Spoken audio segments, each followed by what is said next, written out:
Investigators are looking for this man in this video. They think he's the one who tried to set up a bomb in New York's Times Square this weekend. Homeland Security Secretary Janet Napolitano joined us earlier. I would caution, however, against prematurely jumping to the conclusion that this must be the person who did it. It's certainly a person who was in the area who would want to be interviewed, but other leads need to be pursued and are being pursued as well. There are lots of avenues of inquiry that need to be pursued here: the vehicle, the type of explosive device that was used, all of those sorts of things. So, I think the key thing to keep in mind is that we're now at the beginning of the investigatory process, not the end. Okay, and joining us here at the beginning of the investigatory process is New York Republican Congressman Peter King. Congressman, good morning to you. Good morning. I know they give you guys briefings and stuff you can't tell us, but what can you tell us about who this guy is? Is there any sort of foreign connection? Do we know that for sure yet? From what I understand, and we've been talking to people, contacts overseas and in Washington, that there does not appear to be any foreign connection. There was no intelligence chatter before. There's been no conversation since indicating that this was coordinated from overseas. Now, that doesn't mean that it's not al-Qaeda affiliated here. So I think everything has to be left on the table. But as far as the foreign connection, there does not appear to be one right now. Mm-hmm. Congressman, what do you know about this purported phone call from a nearby payphone on West 53rd, which would have been a couple blocks up from where the incident happened on 45th Street, later Saturday night? That said, somebody on the call said that this attack was just a diversion for a bigger event that was going to happen. It was discounted yesterday by the police commissioner, Ray Kelly, but have you heard anything about that? Yeah, again, my understanding is that, they're still not even certain if the call were made, and if it were made, it would not necessarily be important because people always try to claim credit or get themselves into the picture or into the action. Having said that, that's what the police were very concerned about, that this bomb itself could have just been something a sucker was in. You could have the secondary bomb, and as we've seen in London, sometimes you have an attack like this on one night and then an attack somewhere else the next day. So all of these things are looked into, have to be investigated thoroughly. The phone call itself, in and of itself, is not conclusive. It's just amazing, too, is that I know things are tight and everyone's got to do with less, but if you're going to be cutting the budget anywhere, I would think that the terrorism budget that goes to New York would be something you wouldn't touch, especially with a powerful congressman like you and Senator Schumer so close to the president. They're giving us a lot less money now. Brian, Commissioner Kelly has set up a Secure the Cities program because we are, unfortunately, almost convinced that the next attack against Manhattan, against the city itself, is going to come from the outer boroughs or the suburbs because it's much harder for the police to detect action out there. And that's why this Secure the Cities program would detect radiation on all the bridges, tunnels, highways coming into Manhattan. This year, the Obama administration has eliminated all funding for that. We need at least $20 million to keep that program going. The Obama administration has put zero in the budget. I'm fighting as hard as I can. I've got legislation through the House, but we got to keep the fight up. Right. All right. Calls this morning for more Homeland Security funding following the bomb square in Times Square. Congressman Peter King, the ranking member on the Homeland Security Committee, joins us from Long Island. Congressman King, thank you so much for being here. Obviously, we lucked out this time.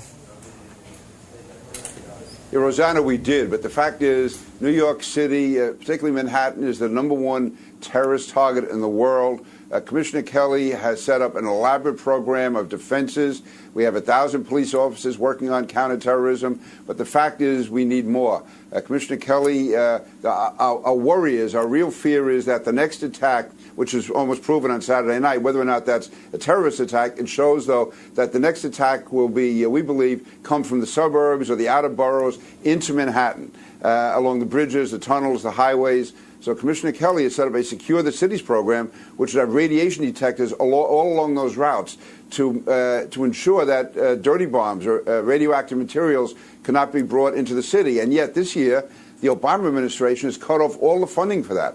We need at least $20 million to keep that program going, and the administration has taken every penny away from that program for this year. So I'm fighting as hard as I can. I'm fighting in the House. I've gotten legislation through the House, but we have to get it through the House and the Senate. We have to get the money available. This is not a gift to New York. This is money which is going to keep us alive. We've seen in London, we've seen in Madrid, the attacks come from the suburbs into the city because it's much harder for the police to monitor the suburbs because they're much more wide open. And Manhattan is obviously the ultimate target. So this program it's essential, it's necessary. Saturday night just proved that once again. Congressman King, obviously, if we had funding from the feds, we would have those high-tech security cameras in Times Square, and so we wouldn't be guessing if some guy changing his shirt a half a block away from the car is the guy that we're looking for. Yeah, unfortunately, we have to fight for every nickel from Washington. Now, Commissioner Kelly has set up the Lower Manhattan Security Initiative. He's trying to bring it to Midtown, but we have to fight for every dollar. And there's just so many threats facing New York, whether it's port security, whether it's the subways, whether it's more training that we have to constantly be giving to the police so they can stay ahead of the terrorists, so we can have the best technology. Yet, obviously, cameras are a main component of that. But again, it's another example of New York having to fight for every dollar. And so, we could have used our own money for that if we had gotten properly reimbursed for other areas when it comes to Homeland Security. Unfortunately, I think too often the budget offices in Washington, this is true probably in both parties, they look upon this as a dollar and cents issue. They look upon it as accountants rather than realizing that the devastating impact that even one attack could have in Times Square or on the subway system or on our bridges and tunnels. And so I think it's time for them to stop looking at it strictly as a matter of dollars and cents, but looking at it from the point of view of national defense. Also, if they do want to look at it from the perspective of dollars and cents, think of the devastating impact it'll have on our economy and our revenues if a successful attack ever is again launched against Manhattan or any place in New York for that matter. Congressman King, what can we do? You would think that President Obama would hear about, and we know that he knows about this attempted bombing in Times Square. You would think that this would give him a little bit more impetus to do something here. But what can we do if the president doesn't take any more action by giving us extra money for Homeland Security?